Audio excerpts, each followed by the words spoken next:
ولقد فتنا الذين من قبلهم فليعلمن الذين صدقوا وليعلمن الكاذبين.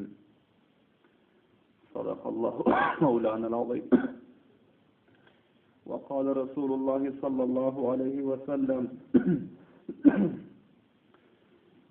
أوذيت في سبيل الله ما لم يؤذ أحد وأخذت في سبيل الله ما لم يخف أحد، أو كما قال النبي صلى الله عليه وسلم.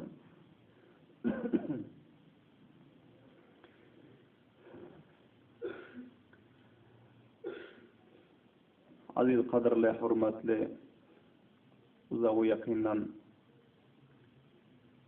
havanın soğuklarında ve caralarda teklifler berdaşt edip ihlas bilen Allah Teala'nın mukaddes ve mutahharu ile namazı cumanı ada etmeklik için ve Kur'an-ı hadis, siretu tarihi İslami'nin sabaklarının silsilelerini dinlemeklik için teşrif getiren mehmani muazzezler, muhlis, mutedeyyen, muhasin sefitler, cevan ve nevcevanlar, Esselamu Aleyküm ve Rahmetullahi ve Berekatuh. Ba'dez arz ve takdimi selam. Huzurlarınızda bu mecliste Siret-i Mustafa ve Tarih-i İslam'ın 27. sabagı ve silsilesi beyan olmalı.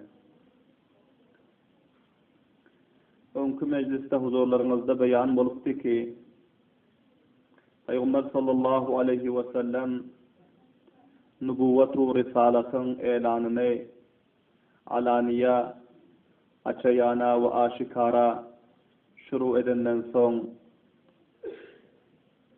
bir azrak hasitler, içgaralar, mutemerritler, serkeşler, mağruru mutekebbirler, hakkı kabul etmeyen batıl perestler Resulullah sallallahu aleyhi ve sellemin mukabilinde durup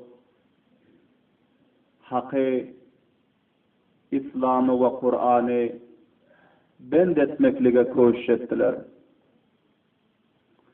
Ama onların koşuşu silsile be silsile, kadem be kadem nakamlığa ruh verdi. Perverdigarımız öz kelam-ı mukaddesinde elan eden ki يُرِيدُونَ لِيُطْفِعُوا نُورَ اللّٰهِ بِأَفْوَاهِهِمْ. İslam'ın düşmanları, Kur'an'ın düşmanları, Muhammedur Resulullah sallallahu aleyhi ve sellemin düşmanları, zalimler, cabirler, mutekebbirler, hudhahu, hudperestu, nefsperestu, batılperestler her zamanada koşuş eden hakkın alını kaytaracak bolup, hakkın mukabilinde duracak bolup, ama onlar nakam olanlar. Allah Teala diyor, bizim ahirin peygamberimiz, bizim ahirin insaniyete iberen dinimiz, dini İslam'ımızı hem bir neçe mutemerritler ve menin düşmanlarım kaytaracak olup koşuş ettiler. Ama onların koşuşlarını men nakam aylandırın diye Subhanallah din bağvazı böyle. يُرِيدُونَ لِيُطْفِعُوا نُورَ اللّٰهِ بِأَفْوَاهِهِمْ. İrade ediyorlar Khuda'nın düşmanları, dinin düşmanları, peygamberin düşmanları. لِيُطْفِعُوا, tayin ki uçurseler Allah Teala'nın yakıp koyan nurunu, Allah Teala'nın yakıp koyan çırasını, dini İslam'ı uçurmekliğe irade ve koşuş ediyorlar. بِأَفْوَاهِهِمْ, öz ağızlarının, afvahatlarının tavassutu bilen, tavsiyeler bilen, dusiyeler bilen, ittihamatlar bilen, bohtanatlar bilen, tohmetler bilen, nahak ve narava kelamlar bilen, tanu teşniyeler vermeklik bilen, sövmeklik ve istihza-u temashur etmeklik bilen, bizim peygamberimize ve bizim peygamberimizin tabidarlarına şu kısım afvahatlar bilen bizim yakan nurumuzu, bizim yandıran nurumuzu uçuracak olup koşuş ediyorlar.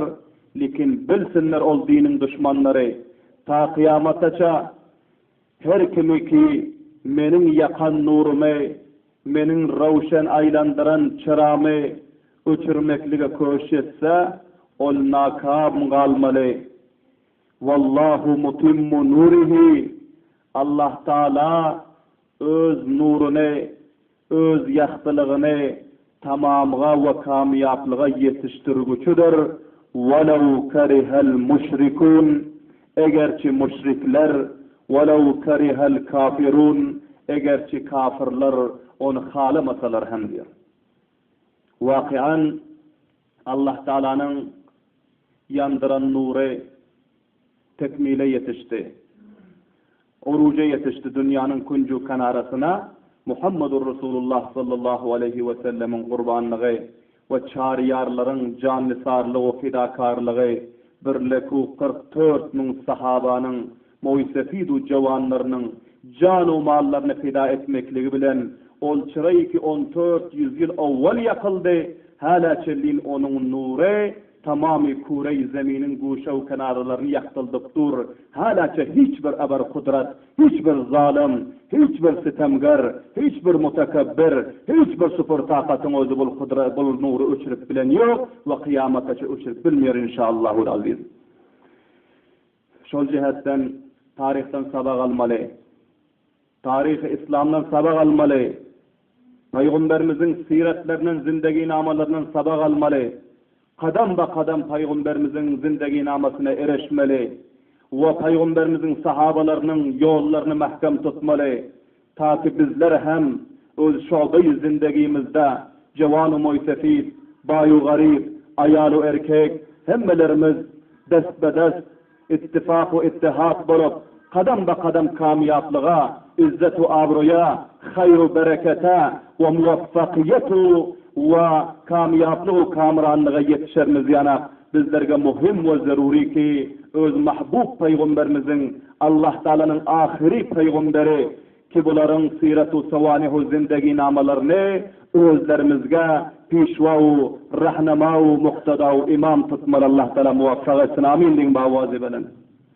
Aziz kavmlar, aziz mehmanlar, bizim peygamberimiz bul dinin, bul İslami ki bugün elhamdülillah bizlerin ellerimizde Kur'an suretinde, mescid suretinde, medrese suretinde, ulema ve tulabalar suretinde, namaz-ı roza ve zekat-ı hac suretinde bizlerin işlerimizde mevcut.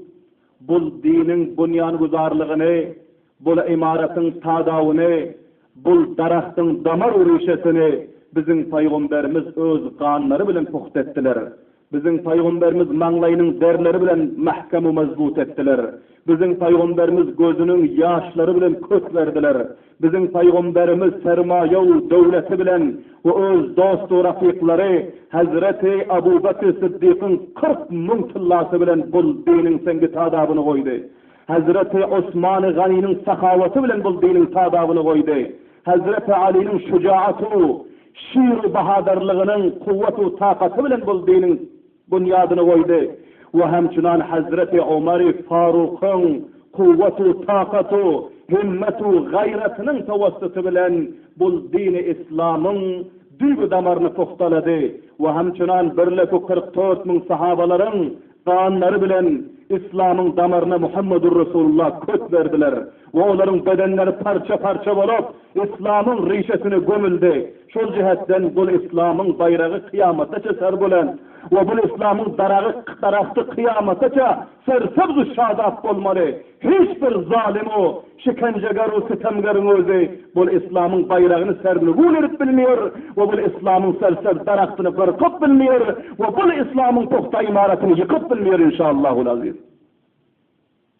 Bayet ki bizler hem bu İslam'ın Turravnak imaretinin rengi roğanlarına, bunların zibu zinetlerine koşuş etsek ve hemçunan bu daraktın bizler suna ve bu daraktın kötüne ve bu daraktın büyüklerini ağdarıp takviye vermekle koşuş etsek, ta ki bizler hem dini İslam'ın hizmetkarlarının cümlesinden sağlanıp öz mahbub perverdigarımızın nezdinde dostluk ve vafadarlık görkezip bu dünyada hem öz şobe-i zindagimizde kamyap olurmuz yana ve kıyamet gününde şol Müslümanları ki İslam'ın bayrağını, İslam'ın daraktını sersebzu, şadap aylandırdılar, şolar bilen mulakat edip cennet-el firdevs'te hemişelik ayşu aşrete yetişermiz yana. Aziz kavmlar, bu dini İslam'ın bunyadı için, bu dini İslam'ın sersebzu şadap ve bunun düğümü yeddigat yerin aşağında mahkum bulan ve bunun yukarısı alayı illiğine yetişen bu mezbutu mustahkam ketteken daraktı puhtalamaklığı için köp teklifler, köp zahamatlar ve köp kanlar döküldü ve köp gözün yaşları döküldü ve köp bedenler parça parça oldu ve köp bela yağlar biyo oldu ve köp bela perzentler aziz atalarından ayrıldı ve köp bela cavanlar aziz cavanlarını kurban ettiler ve köp bela sermayedarlar, sahiler ve tüccarlar öz sermaye devletlerini bu İslam'ın rişesinin aşağına gömdüler. Şunun tavastısı bilen 1400 yıl oldu ki hala çellin İslam'ın ne bir şakası uğrayın elhamdülillah, ne bunun bir damarı uğrayın elhamdülillah. İslam şol sersebligine dur ama her aybi ki haster Müslümaniye mahaz. Ayıpsızların özlerimizde amel etmesek, kadem be kadem fidakarlık ve vafadarlık görkezmesek, İslam'da hiç ayıp yok. İslam da zat-ı hud nedaret aybi. İslam şol İslami ki Muhammedur Resulullah getirip puhtalak gidenti. İslam şol sersebzi ve şadaplığına dur. İslam şol mezbutu mustahkam imareti bilen dur. Her kança toputan o teyyaranın tavassısı bilen buna rahne verecek bölüyorlar ama rahne verip bilmiyor ta kıyamata çellin. Ama her aybi ki haster Müslümaniye mahaz. Her bir aybi müşkülü ki var bizlerin Müslümanlığımızda, bizlerin vafadarlığımızda, bizlerin fidakarlığı, canisarlığımızda aziz kavmlar. Şol cihetten bizler İslam'ımızdan elimizi yaklatmalı değil, bayet ki İslam'ımıza elimiz puhta olmalı, melamatlığı özlerimizden görmeli. Eğer bizler %100% İslam'a mahkam olsak, bizlerin emniyetimizi hem İslam tamin ediyor, bizlerin iktisadımızı hem İslam fırra ediyor, bizlerin tamamı abadi zindagimizde müşkülatımızın hemmesini İslam-ı Kur'an hal ediyor. Beşeddi ki bizler İslam-ı Kur'an'ı Peygamberimiz yarat ve onun birleki 44 bin vefadar sahabesi yarat, canisar ve fidakar olsak, muhlis olsak, vefadar olsak aziz kavmlar. Her müşkülü kibar bizlerin öz Müslümançılığımızda ama İslam'da hiç müşkül yok. Garan bizim Peygamberimiz Muhammedur Resulullah sallallahu aleyhi ve sellem bu İslam'ın bunyan guzarlığını etmeklik için nesara teklifler gördü. Onun bir muhtasar vakıyalarını sizlerin huzurlarınızda beyan etmek için bugün bu 27. sabahta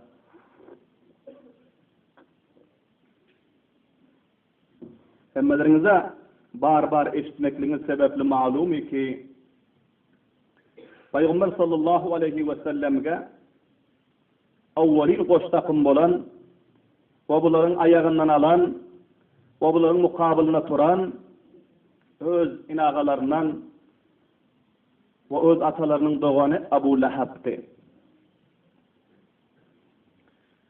Ve Abu Cehal'ti, Ukba bin Abi Mu'ayt'ti, As ibn Wa'il'ti, Ahnas ibn Şurayf'ti, Utbe bin Rabi'ate, Şeybe bin Rabi'ate, Ubey ibn Halaf, Umayye bin Halaf, bu 7 neferi ki sık düşmanı Resulullah ve düşmanı İslam'tılar. Ki bunların her birekleri Mekke'nin kavimlerinin, Kureyş'in kavimlerinin bir serdarları, bir edermenleri, bir bahadırlar tanılıyordu. Amma bular ne için bizim peygamberimize düşman oldular?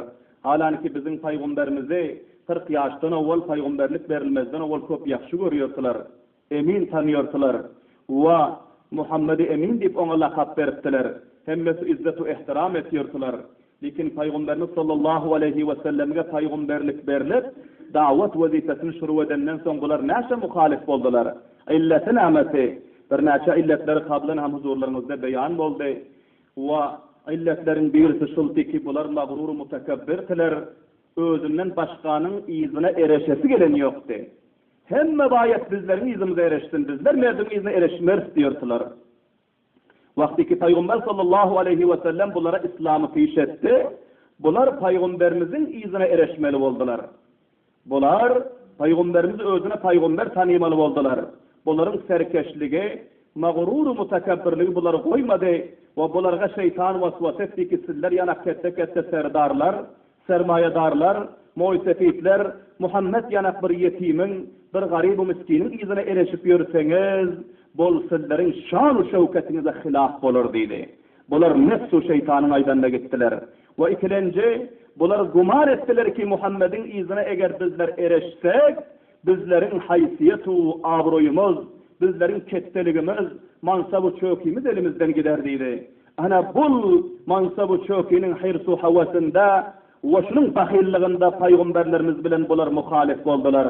Ve şunun şekilde yine bunların bir muhalif olmakın illeti şulti ki peygamberlerimiz buların yüreklerindeki şeytanlar keteg edense ve şeytanlar yüzha munha resmu revacu an'anati gayri şer'i ve gayri kanuni İslamini ki bunların kalplarında mutemerkiz edense şolarını çıkarmakla koşuş ettiler. Bunlar ne? Rusumatu an'anatlarından kaytardılar. Ki o rusumat-ı an'anatları ki Kur'an-ı hadis'e hilaftı ve Allah Teala'nın fermanına hilaftı. Bunlar kançaha yıllap ata babaları bile edik geliyor bu rusumat-ı an'anatını koyası gelmediler. Şu cihetten Peygamber sallallahu aleyhi ve selleme muhalif oldu. Ve törtlence illeti şulti ki Peygamberlerimiz bunları bir azrak İslam'a fidakarlık görkezmekliğe emretti. Sizler 5 vakit namaz okuyorsunuz.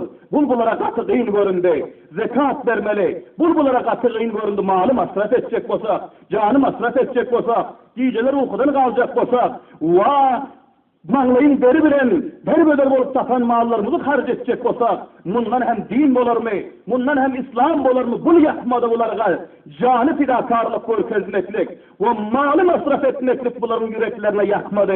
Şol cihetten Muhammedur Resulullah'a muhalifetçilik ettiler. Ana bu illetu avamilleri ki şu zamanda hem her kimde şu sıfatlar tapılsa ol alime muhalifetçilik etmeli. Ol mescid-i medrese muhalifetçilik etmeli. Ol Kur'an-ı hadise muhalifetçilik etmeli. Ol son vaktiki muhalifetçiliğini elan ki etti mi? Vakian Kur'an-ı hadis şahidi ki 1400 yıl evvelki Muhammedur Resulullah'a muhalifetçilik eden bedbahtlar şekilli olup halak olmalı. Bunu Kur'an-ı hadis bizlerge elan eden.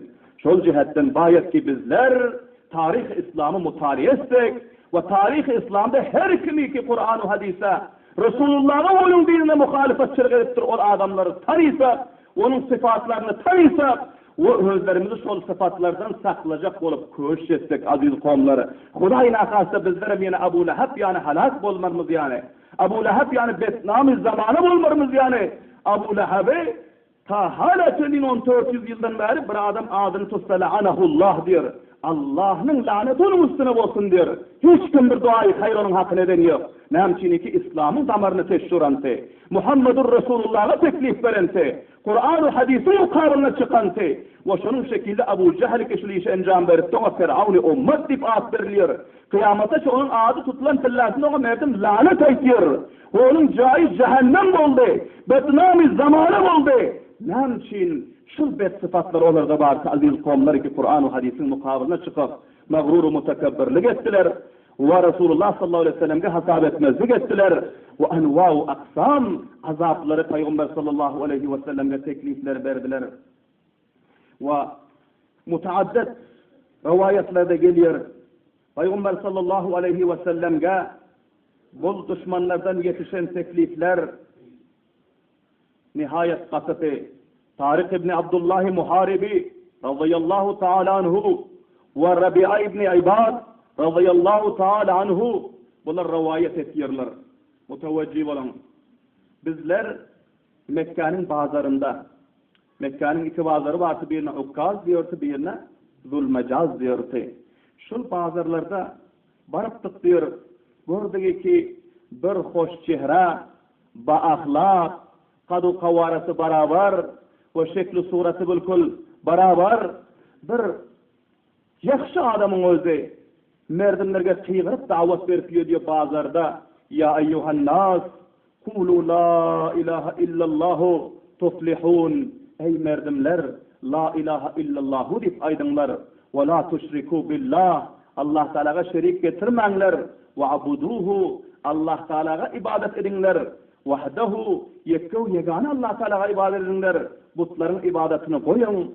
Rusumat ve ananat-ı batılılarını koyunlar. Bir Allah'a ibadet edinler. Bir Hudaya bende olunlar deyip kıygırıp diyor.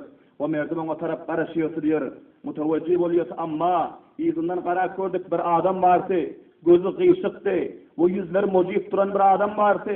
Ki onun özü eline daşı göteren ve yüzünden kıygırıyor ya eyyuhan nas la tettebi'uhu innehu kezzabun. Ey merdinler bunun aydanını etmen. Bunun gepini eşitmen. Bul bir kezzab, bul bir yalancı, bul bir caduger, bul bir merdimi aldiyon deyip izinden kıygırıp daşlap yürüyor diyor. Birazrak vakt gördük diyor şu daşlar degip, o öndeki adamın ayaklarının kana kıpkıruşları kana doluyor diyor. Ayaklarından kan sıyırıyor diyor. Sonra heyran kalıp soradık, bizlerin haberimiz yoktu, bizler ol bazılara terze gelentik diyor. Bu önündeki kim deyip sorasak, ayttılar diyor bunun adına Muhammed diyor ve bunun özü peygamberliğe davet edip merdime din İslam'a taraf davet verip diyor. Son izindaki kim deyip sorasak ayttılar diyor ki bol atasının doğanı Abu Lahab ki onun özü buna muhalif olan ve bunun zidine turan ol şu izindaki daş götürüp urup yören ve sögüp yören ve kaytarıp yören Abu Lahab deyip bizlerge şöyleydiler diyor. Ana bu rakam Resulullah sallallahu aleyhi ve sellem'e açayana bazılarında şu rakam bularga tecavüz ediyorlar. Peygamberlerimizge tevhin ediyorlar. Peygamberlerimizge cismani azarlar veriyordu. Peygamberlerimizge zebani bil azarlar veriyordu.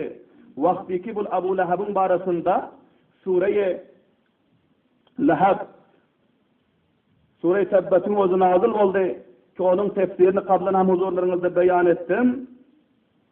Abu Lahab'ın özü has beter kahara minip rivayetlerde geliyor ki bunun özü eline bir ketteken daşı alıp Muhammed'i nirde görsem ağzına şu daş bilen uracak ki menin hakkımda şu ayet nazil olunmuşsun deyip aytıyormuşsun deyip bunun özü has kaharlanıp bir ketteken daşı alıp hareket etti diyor.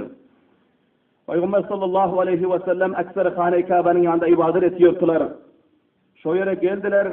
Hazreti Ebu Bekir Siddiq radıyallahu ta'ala anhu dostu bilen Peygamber sallallahu aleyhi ve sellem Hane-i Kabe'nin yanında bularının özü mulakat erip oturdular.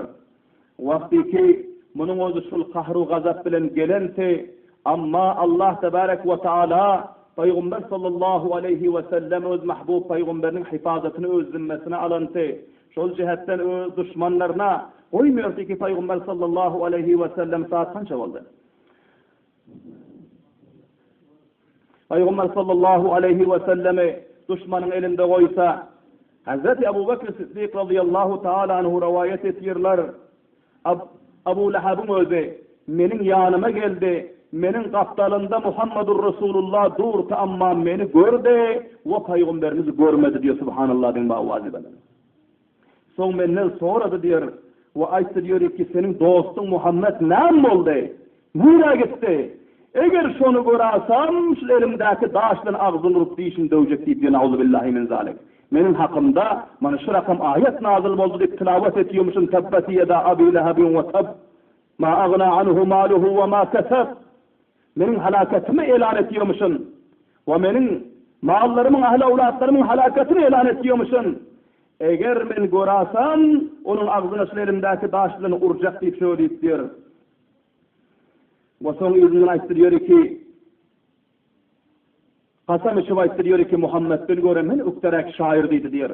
Muhammed'in aydan getinden göre men ziyadarak bilyon deydi diyor. Ve son yüzünden bir neçe alfazlar ayıttı ki Peygamber sallallahu aleyhi ve selleme söktüler. O alfazların içinde şul vardı ki onun özü ayıttıyor ki muzemmemen asayna ve emrahu abeyna ve dinahu kalayna. Ayıttıyor ki bol merdinin içinde betnam bolan, zelil-u khar bolan, nauzu billahi min zalik, Peygamber sallallahu aleyhi ve sellem'e muzemmem deydi. Asayna, ona biz nafermanlık ettik. Ve emrahu abeyna, onun etiyon emrinden men inkar ediyorun. Ve dinahu kalayna, onun dinine men düşmandarlık ediyorun. Ve men bu şiirlerini biliyorum deyip, bir azrak Peygamber sallallahu aleyhi ve sellem'e katı gurrunları aydıp, onun özü hareket edip Peygamberlerimizi görmeyen gitti diyor. Sonra Hazreti Ebu Bekir Sıddık radıyallahu ta'ala ayttılar ki, ya Resulallah, bu ne heme gep oldu? Menin yarıma gelip menden sonra gitti, sizi görmedi. Peygamber sallallahu aleyhi ve sellem ayttılar ki, Allah Teala menin baramda bunun binalığın selbettirip şöyle gelen pillesinde diye subhanallah diyeyim avazı belen. Allah Teala Peygamber sallallahu aleyhi ve sellemi keramatlar bilen, mucizeler bilen, öz nusratu kömekleri bilen Peygamber sallallahu aleyhi ve sellemi hifazet ediyordu. Ve bunun bu serkeşu mutemerritligi, düşmandarlığı hadden aştı. Allah tebarek ve teala buna öz azabını musallat etti. Bir neçe vaktan son bunun endamına şurakan bir yara çıktı. Rivayetlerde geliyor ki endamlar erip akmanı başladı. Hiçbir davanın özü tasir eden yoktu. Ve bunu bil ahira ahli avlatları bir divala kavak koydular. Ve hiç kim yanına var tedavi edip bilen yoktu bunun derdi bizlere yokuşar deyip. Ve nanın vaktinde deşiklerden ve dereçelerden eltip önüne nan taşlak kaytıyordu. Garan Allah Teala öz peygamberinin düşmanını ne rakam resva ediyor. Öz dininin düşmanını ne rakam zelil-u khar ediyor. Bunun özü şu yerde kıygırıp yatıyorsa ağlap. Ama ne ayalı halinden haber alıyordu. Ne onun avladı halinden haber alıyordu. Ne komu inagası halinden haber alıyordu. Şu yerde endamlar eriyip akıp tüken insan bir karanlık divalda kavalıp bende olup yattı. Öz avlatlarının elinden bende oldu. Ve bil ahira bunun özü şurakan bir İslam'da diyor rivayetlerde geliyor ki şul havluda akıllar durup bilen yoktu diyor. Avlatlara diyor ki tizrek ölse, tizrek nisu namus olsa şul yüz karadan bir ayrılsak diyor ki. Ve hemmesi bizar oldular. Bil ahira bunun endamlar eriyip akıp bunun özü cehenneme resip oldu. Ve bu ölenden son vefat edenden son avlatları bunu defnetmekliğe yanına varıp bilen yoktu. Homlar mursefitler taşlarından aylaşıyordular da pes gidiyordular. Bunun yanına kim varacak? Ve bunu kim defin edecek? Bilahire neçe günler bunun özü defin olman yattı. Ve ahirinde bir azra kullar iki vardı ki onların özü merdinin necasatlarını tatilat veriyordu, çatallarını tatilat veriyordu. Şunları getirdiler, kança tılla alsan verecek.